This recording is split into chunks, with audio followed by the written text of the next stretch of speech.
ఈరోజు ఎపిసోడ్ చూసిన తర్వాత ఎంతమందికి రాజకుమారి గారు ఫేవరెట్ అయ్యారు కింద కామెంట్ చేయండి. ఫస్ట్ సీరియస్లీ ఈరోజు ఎపిసోడ్లో ఈవిడ హైలైట్ అని చెప్పొచ్చు. ఎందుకురా ఇంత హైప్ ఇస్తున్నావు అంటే వీడియోని చివరి వరకు చూస్తే మీకు అర్థమవుతుంది. ఆవిడ స్టోరీ కానీ ఆవిడ చిన్నప్పటి నుంచి పడ్డ కష్టాలు కానీ ఇప్పటికీ కష్టాలు పడుతూనే ఉంది. సో అవన్నీ తను స్టేజ్ మీద ఎక్స్ప్లెయిన్ చేసిందనమాట. ఆల్మోస్ట్ అందరు ఏడ్ చేశారు. నవదీప్ కూడా కన్నీళ్ళు పెట్టేసుకున్నాడు. సో నాకు కూడా కొంచెం బాధ అనిపించింది అనుకోండి. మీకు ఎంతమందికి ఫేవరెట్ అనిపించింది ఈరోజు కింద కామెంట్ చేయండి. ఈ ఎపిసోడ్లో బెస్ట్ అని చెప్పొచ్చు, బెస్ట్ పర్సన్ అని చెప్పొచ్చు. ఆల్మోస్ట్ అందరికీ బెస్ట్ అయి ఉండొచ్చు. ఎపిసోడ్ చూసిన వాళ్ళకి అర్థమవుతుంది. రాజకుమారి ఫ్రమ్ తూర్పుగోదావరి ఈ అక్క వచ్చేసి సో తన గురించి ఇంట్రడ్యూస్ చేసుకుంటారు అనమాట. నేను తూర్పుగోదావరి జిల్లా. తనకు వచ్చేసి 3 పిల్లలు అన్నమాట. సో తనకి ఇష్టం లేకపోయినా కూడా వాళ్ళ మామగారికి ఇచ్చేసి వాళ్ళ మామయ్య వరుస్తుంటారు కదా, వాళ్ళకి ఇచ్చేసి పెళ్లి చేస్తారనమాట. ఆయనేమో తను బ్లాక్గా ఉందనేసి ఆ రీజన్తో పక్కన తెలియకోకుండా ఇంకొక మ్యారేజ్ చేసుకుంటాడు అనమాట. పాపం మన అక్క ఫుల్ డిప్రెషన్ అనమాట ఈ విషయంలో. ఒక 1 year గ్యాప్లో మళ్ళీ సెకండ్ మ్యారేజ్ అంటే ఇంకొక మ్యారేజ్ చేశారనమాట. సో పరిస్థితి ఎలా ఉందంటే పాపం వాళ్ళ హస్బెండ్ అసలు బాధ్యతగా ఉండేది వాళ్ళంట. తనతో చాలా బిజినెస్ చేయించేదంట. మొత్తం లాస్లో లేక అంటే అప్పులు చేసేసి బ్యాంక్ లోన్స్ పెట్టేసి మొత్తం బిజినెస్ ఎన్ని చేసినా కూడా వర్కౌట్ అయ్యేది కాదంట. ఆయన అసలు తనని చూసుకునేవాడే కదంట. తను ఓడిపోయిందని చెప్పేసి నా పిల్లల కోసం నేను నిలబడతాను, తన కోసం కాదు, అంటే నా హస్బెండ్ కోసం కాదనేసి తను స్ట్రాంగ్గా తన పిల్లల కోసం నిలబడిందంట. పాపం తన 3 పిల్లలతో రోడ్డు మీద ఉందనేసి చెప్పిందనమాట అక్క. సో ఎలా అయినా ఇల్లు కట్టాలి అనేసి ఒక సంకల్పన పెట్టుకొని సో అప్పులు చేసి లోన్లు తీసుకొని బంగారం పెట్టేసి సో బ్యాంకులో పెట్టేసి లోన్ హౌస్ని కట్టేసింది అనమాట. బట్ వాళ్ళ పిల్లలు ఇవన్నీ ఉంటాయి కదా, అంటే లైఫ్ ఉంటుంది కదా, దాన్ని మాత్రం నేను పూర్తి చేయలేకపోతా సో అనేసి కొంచెం బాధపడింది. సో ఓకే, ఇదంతా పర్లేదు, నాకు హ్యాపీనే, ఎందుకంటే నాకు పిల్లలు ఉన్నారు. సో నాకంటూ ఒక ప్లేస్ ఉంది. సో అట్లీస్ట్ నేను దానికన్నా సంతృప్తిగా ఉన్నాను అనేసి ఏదో కొంచెం చెప్పింది. కానీ పాపం లోపలైతే చాలా బాధ ఉంది. సో తను ఒకటే డిసైడ్ అయింది, నాకంటూ ఒక గుర్తింపు తెచ్చుకోవాలి, అంటే నాకంటూ ఒక గుర్తింపు తెచ్చుకోవాలి. సో నన్ను ఏ విధంగా రిజెక్ట్ చేశారో వాళ్ళకు నేనేంటో నిరూపించాలనేసి మన అక్క పట్టుదలతో ఇక్కడికి వచ్చిందనమాట. ఇంకోటి, తనకి చిన్నప్పటి నుండి యాక్టింగ్ అంటే చాలా ఇష్టం అన్నమాట. కానీ కొంచెం కలరు ఇట్లా తక్కువ ఉందనేసి, అంటే బ్లాక్ ఉందనేసి చాలా తక్కువ చేసి చూసేవాళ్ళంట ఈ అక్కని. బట్ తనకి ఉన్న టాలెంట్తో ఒక ఇన్స్టాగ్రామ్ ఛానల్ క్రియేట్ చేసేసి రీల్స్ చేసేది. అక్కడ ఫేమస్ అయిపోయిందంట. ఆల్మోస్ట్ 1 lakh అనుకుంటా, 1 lakh దగ్గర 100K ఎంతో చెప్పింది. సో ఇన్స్టాగ్రామ్లో రీల్స్ చేయడం మొదలుపెట్టింది. సో చాలామంది అవమానించారంట, నువ్వేంటి రీల్స్ చేయడం అది ఇది అనేసి. చాలామంది అన్నా కూడా అక్క మాత్రం వెనక్కి తగ్గకోకుండా ధైర్యంగా నిలబడి స్టార్ట్ చేసిందంట. ఇంకోటి 1,00,000 మంది ఫాలోవర్స్ వచ్చారు కదా, ఆ అక్క మాత్రము వితౌట్ ఫిల్టరు, అంటే వితౌట్ మేకప్ ఒరిజినల్ ఫేస్ను చూపించేసి రీల్స్ చేయడం స్టార్ట్ చేసిందంట. మన తెలుగు వాళ్ళు గ్రేట్ అబ్బా ఈ విషయంలో మాత్రము. అక్కని మాత్రం చాలా సపోర్ట్ చేశారు. ఎందుకంటే చాలామంది కలర్ అనేసి చచ్చిపోతూ అంటారు కదా, బట్ అక్క విషయంలో మాత్రం మన తెలుగు అంటే అక్కని ఫాలో అవుతూ అంటారు కదా, గ్రేట్ అని చెప్పొచ్చు. అక్కకు సపోర్ట్ చేస్తా మన తెలుగు వాళ్ళు నిజంగా గ్రేట్ అబ్బా, మీకే చెప్పేది, చాలా గ్రేట్. కొందరు ఉంటారు అంటే తన వెనకాల ఉంటారు కదా, వాళ్ళు మాత్రం నువ్వేంటి, నీ రీల్స్ ఏంది, నీ కథ ఏంది అని చాలా అవమానించే వాళ్ళంట పాపం అక్కని. చాలా బాధపడేదంట. ఇంకా వాళ్ళందరిని వదిలేసేసి మీ సావు మీరు జారండి, మీ సావు మీరు చావండి, నా పని నేను చేసుకుంటానేసి అక్క ఇన్స్టాగ్రామ్లోకి దిగి 100K ఫాలోవర్స్ తెచ్చుకొని తన టాలెంట్ని నిరూపించుకొని ఒక షార్ట్ ఫిలింలో కూడా తను నటించిందనమాట. ఇంకొకటి ఏంటంటే ఆ షార్ట్ ఫిలిం ద్వారా అక్కకి బెస్ట్ యాక్టర్ అంటే బెస్ట్ యాక్టింగ్ అవార్డు కూడా వచ్చిందంట. నిజంగా అక్కడ ఉన్న వాళ్ళంతా అయితే చాలా ఇన్స్పిరేషన్గా తీసుకున్నారు. జడ్జెస్ అందరూ ప్రౌడ్గా ఫీల్ అయ్యారనమాట తన విషయంలో. ఈ యొక్క అంటే ఈ అక్క వల్ల జడ్జెస్ కొంచెం బెటర్ అనిపించింది. అంటే ప్రతి వాళ్ళతో కొంచెం తేడాగా బిహేవ్ చేసే జడ్జెస్ అక్క దగ్గర మాత్రము ఉన్నట్టుగా మాట్లాడుతూ మంచిగా బిహేవ్ చేశారు. ఇంకొకటి, మన అక్కకి మధ్యలో ఒక పెద్ద యాక్సిడెంట్ అయిందంట, బైక్ యాక్సిడెంట్. తనకి ఫేసు ఒక సైడ్ మొత్తం అంతా బోన్స్ మొత్తం ఇరిగిపోయినాయంట. అది చూసి, అంటే వాళ్ళ పిల్లలు ఉంటారు కదా, తన దగ్గరకు కూడా వచ్చేవాళ్ళు కాదంట. అంటే చూసి ఆ ఫేస్ని భయపడేవాళ్ళంట వాళ్ళు. అసలు ఎవరి దగ్గరకు వచ్చేవాళ్ళు కదంట. పాపం వాళ్ళ కొడుకుంటాడు కదా, మామూలుగా అయితే తన దగ్గరే పడుకుంటాడంట, పక్కనే తన పొట్ట మీద తలకాయ పెట్టి పడుకుంటాడంట. బట్ వాళ్ళ అమ్మని చూసేసి పిల్లోడు పారిపోయేవాడంట, భయపడి ఏడ్చుకుంటూ పారిపోయేవాడంట. తను మాత్రం పాపం లోపల బాధపడతా ఏడుస్తా చెప్పింది అక్కడ ఉన్న వాళ్ళైతే ఎమోషన్ అయిపోయారు. ఆల్మోస్ట్ నేను కూడా ఎమోషన్ అయిపోయా. అదే టైంలో అక్క ఒకటి డిసైడ్ అయింది. అంటే 1 మంత్ వాళ్ళ పిల్లలు దగ్గరికి రాలేదు కదా, సరే ఓకే అక్క ఒకటి డిసైడ్ అయింది. నా ప్రాణం అయితే పోలేదు కదా, నేను ఇంకా బ్రతికే ఉన్నాను కదా, సో నా పిల్లల కోసం నేను చివరి శ్వాస వరకు పోరాడుతూనే ఉంటానేసి ఫుల్ అంటే ఫుల్ మోటివేట్ అయ్యేసి తను స్ట్రాంగ్గా నిలబడిందంట ఆ టైం నుంచి. ఆ తర్వాతనే ఆ యాక్సిడెంట్ తర్వాతనే తనకి షార్ట్ ఫిలిం ఛాన్స్ వచ్చిందంట, యాక్టింగ్ చేసిందంట, బెస్ట్ యాక్టర్ అవార్డు కూడా కొట్టేసిందంట. నిజంగా గ్రేట్ అక్క, మీరు నిజంగా ఈ వీడియో చూస్తున్నట్లయితే గ్రేట్ అక్క, మీరు నిజంగా గ్రేట్. సో అక్కడ స్టార్ట్ అయిన ప్రయాణం బిగ్ బాస్ వరకు తీసుకొని వచ్చింది. సో ఇంకోటి శ్రీముఖ్ అడిగింది, మీరు ఇంత అచీవ్ చేశారు కదా, ఇంత ఫేమ్ తెచ్చుకున్నారు కదా బయట ఇన్స్టాగ్రామ్ ఇదంతా, సో మీ ఫ్యామిలీ ప్రౌడ్గా ఫీల్ అవుతుందా అంటే తను ఒకే మాట అనింది, లేదు వాళ్ళు ఎప్పుడు వెన్నుపోటు వేసాడు అనుకుంటారు, అంటే మాట్లాడే వాళ్ళే నా హస్బెండ్ కానీ మా పేరెంట్స్ కానీ మొత్తం తిట్టుకుంటూ ఉంటారు, సో అసలు సపోర్ట్ చేయరంట. సో తనతో ఎందుకున్నారు హస్బెండ్తోనే ఇప్పటికంటే పాపం వాళ్ళ పాప ఉంటారు కదా, వాళ్ళ పాపకి వాళ్ళ నాన్న అంటే ఇష్టమంట, వాళ్ళ నాన్నకి వాళ్ళ పాప అంటే ఇష్టమంట, అందుకు వాళ్ళిద్దరిని విడగొట్టలేక తను మనసు చంపుకొని అక్కడే ఉందంట. ఇంకోటి ఏంటంటే వీళ్ళ నాన్న తన చిన్నప్పుడే దుబాయ్కి వెళ్ళిపోయాడంట. సో తండ్రి ప్రేమ లేదనేసి తను కొంచెం బాధపడింది.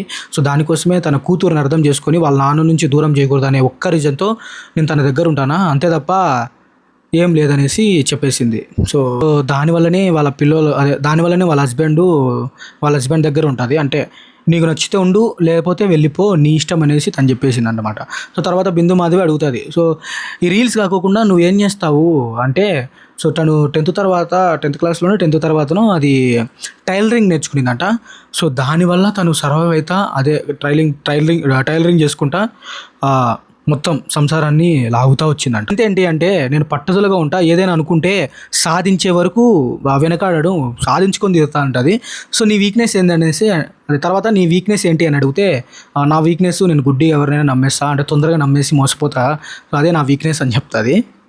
తర్వాత నువ్వు బిగ్ బాస్కి ఎందుకు వెళ్తాను అనుకుంటాను, అసలు బిగ్ బాస్ అంటే ఏంటని అడిగితే తను వచ్చేసి చెప్తుంది ఏమని, నేను నా పిల్లల్ని పెంచి పోషించాలా, వాళ్ళని చదివించాలంటే నాకు ఉన్న ఆపర్చునిటీ ఇది, ఏకైక ఆపర్చునిటీ ఈ బిగ్ బాస్. సో దీనివల్ల నేను కొంచెం ఎదగచ్చు, నేను ఇంకా డబ్బులు సంపాదించుకోవచ్చు, నా పిల్లల్ని నేను చూసుకోవచ్చు అనేసి చెప్తుంది అనమాట. నీ ఫైనాన్స్ కోసమా అంటే లేదు, నా కళ కోసం కూడా, అంటే ఫేమా డబ్బా దేనికోసం అంటే, సో నా ఫేమ్ కోసము ప్లస్ డబ్బుల కోసం నా పిల్లలు నేను చూసుకోవాలి, సో నా పిల్లలు నేనే పెంచి పోషించాలి, కాబట్టి ఖచ్చితంగా నాకు డబ్బులు కావాలి, నాకు ఫేమ్ కావాలంటారు. సో తర్వాత బిందు మాధవి పిలిచేసి ఒక 4-5 పేపర్లు ఇస్తుంది అనమాట, హస్బెండ్ రాష్ట్ర. సో రీజన్స్ చెప్పేసి దాన్ని చింపమంటుంది అనమాట. అంటే మీకు ఎందుకు ఇష్టం లేదు, మీ ఫ్యామిలీ ఇవన్నీ ఉంటాయి కదా అవన్నీ. సో ఒక్కొక్క పేపర్ తీసుకొని నీ హస్బెండ్ వల్ల నీకేం ప్రాబ్లమ్స్ వచ్చినాయి, సో ఈ ప్రపంచానికి నీ పట్టుదల ఏంటో చూపించు అనేసి లోపల దాచుకున్న బాధ మొత్తం అంతా బయటికి చెప్పేసి, అంటే ఈ పేపర్ని చింపేసి అని చెప్తుంది అనమాట. సో మన అక్క స్టార్ట్ చేస్తుంది, వాళ్ళ తల్లిదండ్రులు పెళ్ళి చేస్తారు కదా, ఏదో ఇష్టం ఉండి అంటే ఇష్టంతో చేయాలి కానీ బలవంతంగా చేయకూడదు. సరే చేసినారు, నాకు ఈ ప్రాబ్లం ఉంది అంటే వాళ్ళు సపోర్ట్ చేయకోకుండా నువ్వు సర్దుకొని పోవాలా, నేను బయటకు వచ్చేయాలనుకున్నా కదా, నువ్వు సర్దుకో అని చెప్పేసి తన్ని ఇదే చెప్తా వచ్చినారంట. సో దానివల్ల తనకి ఇంకోటి ఇప్పుడు ఈ బాధలు ఇవన్నీ ఉంటాయి కదా, చచ్చిపోయింటారు, ఎందుకు చచ్చిపోవడము, వచ్చి చెప్పచ్చు కదా, ఎందుకు ఇదంతా అంటే, వీళ్ళకి ఎట్లా అంటే చచ్చిపోయినాక మనిషి విలువ తెలుస్తుంది, బతుకున్నప్పుడు తెలియదు, ఇదంతా ఎందుకు, బతుకున్నప్పుడే చెప్పాలి కదా అని బతుకున్నప్పుడే చెప్తారు కదా, చచ్చిపోయిన శవానికి ఇచ్చే విలువ బతుకున్నప్పుడే ఇవ్వచ్చు కదా, బతుకున్నప్పుడే మాట్లాడినప్పుడు మీరు చెప్పచ్చు కదా అనేసి చెప్పి సీరియస్ అయ్యేదే బాధపడి పేపర్ని చింపేస్తుంది అనమాట. తర్వాత పెళ్లి చేసేటప్పుడు ముందే వెనక చూసుకోవాలంట, అంటే వాళ్ళ హస్బెండ్ సరిగా లేడు కదా, అది వాళ్ళకి ముందే తెలుసంట. పెళ్ళికి ముందే మారలేనుడు పెళ్లి తర్వాత ఎలా మారతాడు అంటే 30 సంవత్సరాలు మారలేదబ్బా, పెళ్లి తర్వాత ఎలా మారతారు అనేసి అదొక్క ఆలోచనలో లేకోకుండా వీళ్ళు పెళ్లి చేస్తారు అనేసి ఇంకొక పేపర్ చింపేస్తుంది అనమాట. నిజమే కదా, ఇష్టం లేకోకుండా పెళ్లి చేస్తారు వాళ్ళు, ఇలాంటి కొట్టుకోవడమో చంపుకోవడమో లేకపోతే ఈడిపోవడమో, జీవితాంతం ఇంకా ఇదే నరకం అన్నమాట. ఈ పిల్లల్ని పెంచే స్తోమత లేని ఎవరైనా కానీ పెళ్లి చేసుకోకుండా అనేసి ఈ పేపర్ చింపి వాడేస్తుంది. నిజమే కదా, స్తోమత లేకపోలే అంటే అంత సీన్ లేనప్పుడు పెళ్లి చేసుకొని వాళ్ళని ఇబ్బంది పెట్టే బదులు సైలెంట్గా ఉండి వాడు అంటే వాళ్ళే ఎంజాయ్ చేసుకోవడం బెటర్ అబ్బా. ఈ విషయం చెప్పేటప్పుడు నవ్వుతూ ఉంటాడు, ఏదో తేడాగా ఉంది అన్నట్టు నవ్వుతూ ఉంటాడు. నవదీప్కి తెలుసు పెళ్లి చేసుకొని ఎందుకు ఇబ్బంది పెట్టడం వల్ల అనేసి మనోడు సింగిల్గానే ఉన్నాడు. ఇప్పటికి పెళ్లి కాలేదు కదా నవదీప్కి. సో ఎందుకు ఈ పంచాయతీలు అంతా పెళ్ళి అయితే ఇదేరా నాయన నాకు గోల అనేసి మనోడు పెళ్లి చేసుకోకుండా హ్యాపీగా జడ్జిమెంట్ చేసుకుంటా ఇప్పుడు హ్యాపీగా బిగ్ బాస్ షోలు జడ్జిమెంట్ చేసేసుకుంటూ ఉన్నాడు. అంటే అక్కడ ఉన్న ముగ్గురికి పెళ్ళిళ్ళు కాలేదు అనుకోండి, వాళ్ళు మంచి లైఫ్ సింగిల్ లైఫ్ బతుకుతున్నారు అనమాట. సో అక్క చెప్పినప్పుడు వీళ్ళు కూడా కొంచెం ఎట్లా అంటే ఒక బాధపడ్డారు. నవదీప్కి లోపల అర్థమైపోయింది, వద్దురా నాయన పెళ్ళి ఇంకో జన్మలో పెళ్లి మాట ఎత్తను అన్నట్టు నవదీప్ ఫేస్ పెట్టాడు అనమాట. ఆడ తర్వాత హస్బెండ్ కొడతాడు, చేతగాంతనము అంటే కొట్టడం తిట్టడం ఇవన్నీ ఉంటాయి కదా, అవన్నీ చెప్పేసి ఇంకో రీజన్తో ఇంకో పేపర్ చింపేస్తుంది అనమాట. తర్వాత లాస్ట్ పేపర్ వచ్చేసి నేను బిగ్ బాస్ షోలోకి వెళ్తే నాలాగా నలిగిపోయి వాళ్ళు బయట ఉంటారు కదా, అట్లీస్ట్ వాళ్ళు బయటకు వచ్చి చెప్పుకోగలగాలి అనేసి ఇంకో పేపర్ చింపుతుంది. ఆ టైంలోనే నవదీప్ నిజంగా ఏడ్చేస్తాడనమాట. ఫుల్ కన్నీళ్ళు కర్చీప్తో దుర్చుకోవడం ఏడ్చేస్తాడనమాట. నిజంగానే ఆ టైంలో బాధ అనిపించింది చాలా. ఎందుకంటే అక్క లోపల ఇంత బాధ ఉంది. అక్క బయటకు వచ్చేసి ఇంకా బిందు మాధవి ఆ పేపర్స్ ఇచ్చేసి నీ గురించి నువ్వు ఇదే చెప్పుకొని చింపేసుకో అంటే ఓపెన్ అయిపోయింది. ఇంక అక్క ఫుల్ ఓపెన్ అయిపోయేసి ఫుల్ అనమాట. ఎంత ఎమోషన్ అంటే ఆడ అది మీరు చూసినారంటే కానీ ఎపిసోడ్ మీకు అర్థమవుతుంది, అంత ఎమోషన్ అనమాట. ఈరోజు వాళ్ళందరూ షాక్ అవుతారు. ఇప్పుడు నువ్వు చెప్పింది ఇవన్నీ చింపావు కదా, నీ డేర్నెస్కి సూపర్ అనేసి. తర్వాత నువ్వు ఇంటికి వెళ్ళిన తర్వాత వీళ్ళు అడుగుతారు, నువ్వు ఇంటికి వెళ్ళిన తర్వాత మీ హస్బెండ్ అక్కడే ఉంటాడు కదా, సో ఎలా రియాక్ట్ అవుతారంటే మన అక్క చెప్తుంది, ఎలా రియాక్ట్ అయినా నాకు సంబంధంలే, ఎలా అయినా చావని, నా లైఫ్ నాది నేను చేసేసుకుంటా, నా టార్గెట్ నేను రీచ్ అవ్వాల్సిందని మా అక్క ఓపెన్గా మొహం మీదే చెప్పేస్తుంది అనమాట. అభిజిత్ కూడా అంటాడు, నీకు సపోర్ట్ నేను ఐ అగ్రీ విత్ యూ అనేసి. సో సూపర్ అని చెప్పొచ్చు. ఇంకోటి నిజమబ్బా, జడ్జెస్ అయితే ఈవిడికి ఫుల్ సపోర్ట్ ఇచ్చినారు. అంటే ఈవిడ మనం ఏమడిగినా చెప్తుంది. అసలు నోట్లో తడబడ్డం కానీ కటింగ్స్ కానీ ఏమీ లేవు, స్ట్రైట్గా ఉంది, ముక్కు సూటుగా ఉంది, మొత్తం ఏమడిగినా చెప్పేస్తుంది అనేసి శ్రీముఖి కూడా ఇంప్రెస్ చేసి సపోర్ట్ చేస్తుంది అనమాట. సో తన్ని సెలెక్ట్ చేయాల్సిందే అనేసి. ఒకవేళ సెలెక్ట్ చేయకపోతే నేను నీ సైడ్ ఉండి మాట్లాడతా అంటది శ్రీముఖి అంటది అనమాట. నేను నీ సైడ్ ఉండేసి మాట్లాడతాడు, చూసుకుందాం అన్నట్టు మాట్లాడుతుంది. తర్వాత ఇలాంటి కథలు కూడా అందరికి తెలియాలనేసి బిగ్ బాస్లోకి వెళ్తే ఇలాంటి విషయాలు తెలుస్తాయనేసి చెప్తారు. తర్వాత నవదీప్ వచ్చేసి చిన్న స్టోరీ లాగా అంటే అనగనగా ఒక ఊర్లో రాజ్ కుమార్ ఉండేది నాకు స్టోరీ విన్నా. సో ఇప్పుడు నీకు చూస్తానా, నేను నీకు గ్రీన్ ఇచ్చేస్తాననేసి గ్రీన్ ఇచ్చేస్తారనమాట. అందరికి తెలియాలి నీ గురించి, ఇలాంటి విషయాలు మొత్తం అందరికి తెలియాలనేసి గ్రీన్ ఇచ్చేస్తారనమాట. మన అక్క ఫుల్ హ్యాపీ. ఎవరు? మన రాజ్ కుమార్ అక్క. నెక్స్ట్ వచ్చేసి అభిజిత్ గారికి వెళ్తారు.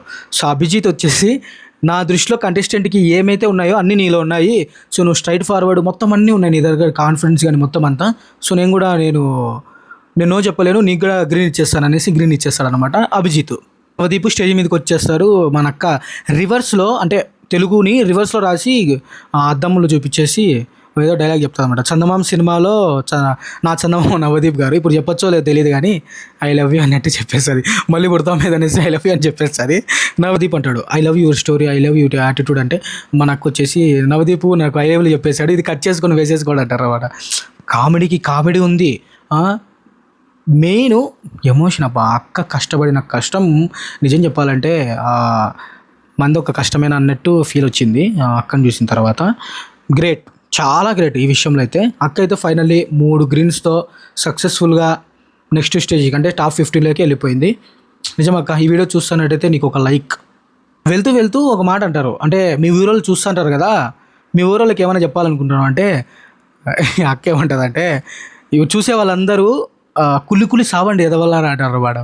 వామ్మో ముద్దురాయన. అప్పుడే అర్థం చేసుకో, అక్క స్టేజ్ మీద ఓపెన్ అయిపోయిందంటే కదా దాని వెనకాల ఎంతమంది తన్ని తిట్టుకుంటా ఎంత దారుణంగా ఉన్నారో అర్థం చేసుకోండి. అందుకే అక్క స్టేజ్ మీద అంత రియాక్ట్ అయ్యి అంత ఎమోషన్ అయ్యేసి ఓపెన్గా చెప్పేసింది ఫ్యామిలీ గురించి, హస్బెండ్ గురించి, సమాజంలో ఉంటారు కదా, అంటే తను నల్లగుంది నువ్వు బాగుండు అన్నట్టు ఇవన్నీ చూసేసి అక్క ఇంకా విరక్తి చెందేసింది అనమాట లైఫ్ మీద. వద్దురా నాయన ఏమైతే అవుతుంది, నేను నిలబడతా, నా పిల్లల కోసమే నేను నిలబడతా, నాకు ఎవరు వద్దురా అన్నట్టు అంటే మీ సాగు మీరు జాడండి అన్నట్టు మాట్లాడేసి మనకి వెళ్ళిపోయింది అనమాట. గ్రేట్ అని చెప్పచ్చు. మీకేమనిపించింది కింద కామెంట్ చేయండి. ఈ వీడియో అయితే ఇంతే, తర్వాత నెక్స్ట్ వీడియోలో అయితే కలుద్దాం. అంతవరకు బాయ్.